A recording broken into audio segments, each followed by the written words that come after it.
Durga, Lakshmi and Saraswati. They also represent tamas, rajas and sattva. Sattva will touch you. Saraswati never happened. That means you are in the cycle, you are in the trap of life and death. If you are aware enough, little supports that nature offers is good to make use of.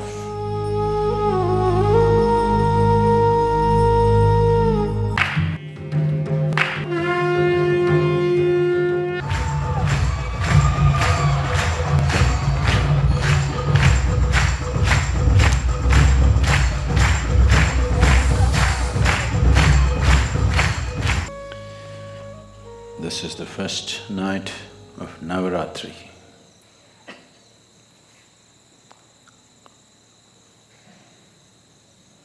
And this night, and this day, the coming day after this,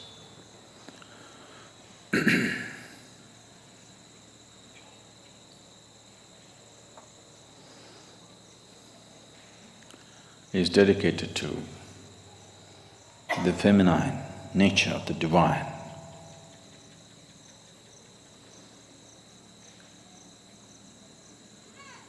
Durga, Lakshmi and Saraswati are used as the symbols of these three dimensions of the feminine.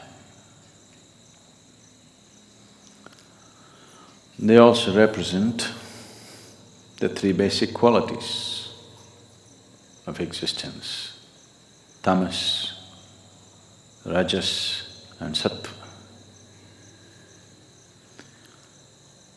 Tamas literally means inertia. Rajas means activity, passion. Sattva, in a way, is breaking of boundaries, dissolution, melting and merging. Among the three celestial objects to which the very making of our bodies are very deeply connected, the earth, the sun and the moon. Mother Earth is considered tamas. The sun is rajas, moon is sattva.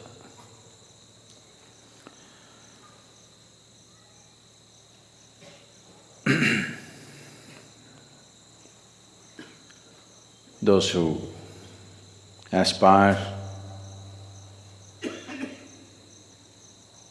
for power, for immortality,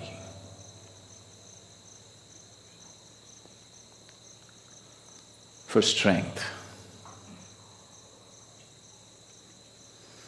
they will worship those forms of feminine which are referred to as tamas, like the Kali or the Mother Earth. Those who aspire for wealth, for passion, for life, and various other gifts that the material world has to offer. They naturally aspire towards that form of the feminine, which is referred to as the Lakshmi or the sun.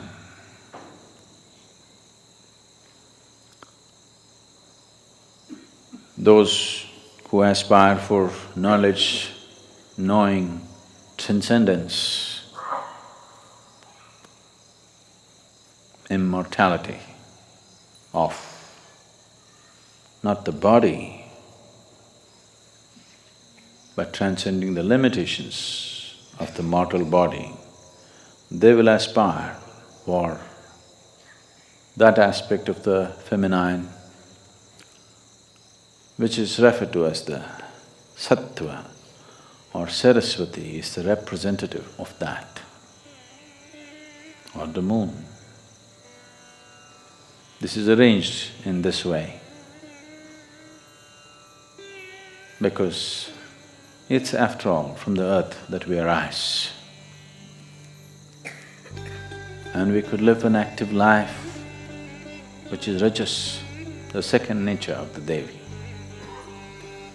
The third one may come your way or may not. If you have to bring her down into you, you have to strive. Otherwise, she will not get down to you. Kali is on the ground. Lakshmi is sitting on a flower. Saraswati is riding a peacock. The Linga Bhairavi has been consecrated with 3 basic chakras. This man has all the 7. She has only 3 chakras to represent these 3 dimensions of tamas, rajas and sattva.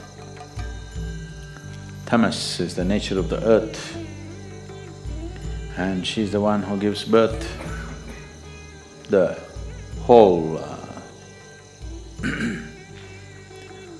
the gestation period that we spend in the womb, our womb time, is tamas. It's like a state which is almost like hibernation, but it's growing. So tamas is the nature of the earth, of your birth. The moment you come out, then you start activity, rajas begins. If you are aware enough or fortunate enough, sattva will touch you. Otherwise, the color of rajas, it's good as long as the going is good. When the going gets bad, rajas is going to be super bad.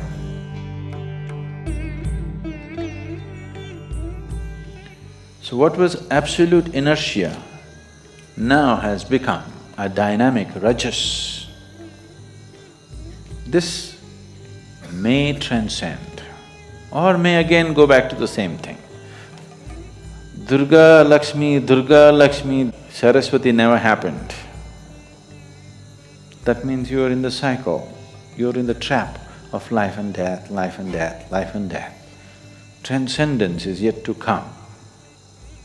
So these two will anyway happen. What is in a state of inertia will get into a state of rajas and activity.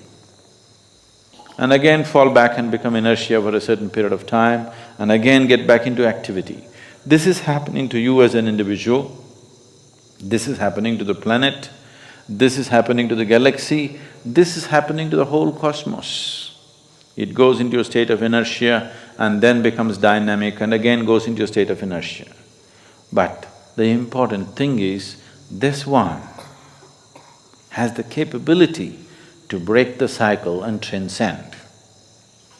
So these 3 dimensions of the Devi are enshrined in the form of Bhairavi or Linga Bhairavi. You must be able to draw these 3 dimensions of existence and sustenance for yourself, because you need all these 3. The first 2 are needed for your survival and well-being. The third is an aspiration to go beyond. So Navratri starts off with this not only fabulous symbolism, it is also energy-wise true every month. It is not just once in a year. Every month after Amavasya, the first 3 days are like this. Amavasya is a state of inertia where the 5 elements are going through a certain integration within themselves. The next day is in a placid inertia state, then it gets active, then there is room for transcendence. The moon begins to appear. This is why the 3rd day's moon is held as very important, you know, Moonrampure.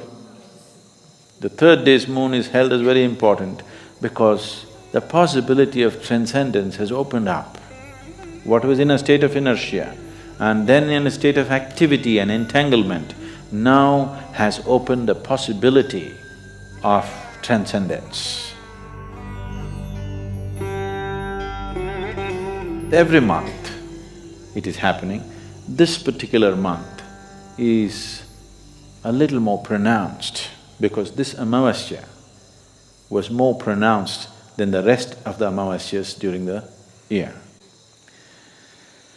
So, these 9 days, above all, to approach every aspect of life in a celebratory way, this is most important. If you approach everything in a celebratory way, you learn to be non-serious about life, but absolutely involved. The problem with most human beings right now is, if they think something is important, they will become dead serious about it. If they think it is not so important, they will become lax about it. They don't show the necessary involvement. That's not it. The passage, the secret of life is in this, seeing everything with a non-serious eye, but absolutely involved, like a game. That's the reason most profound aspects of life are approached in a celebratory way, so that you don't miss the point.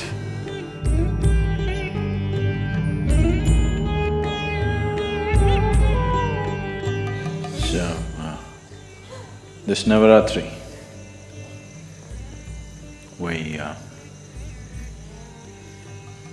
there are certain things happening in the temple.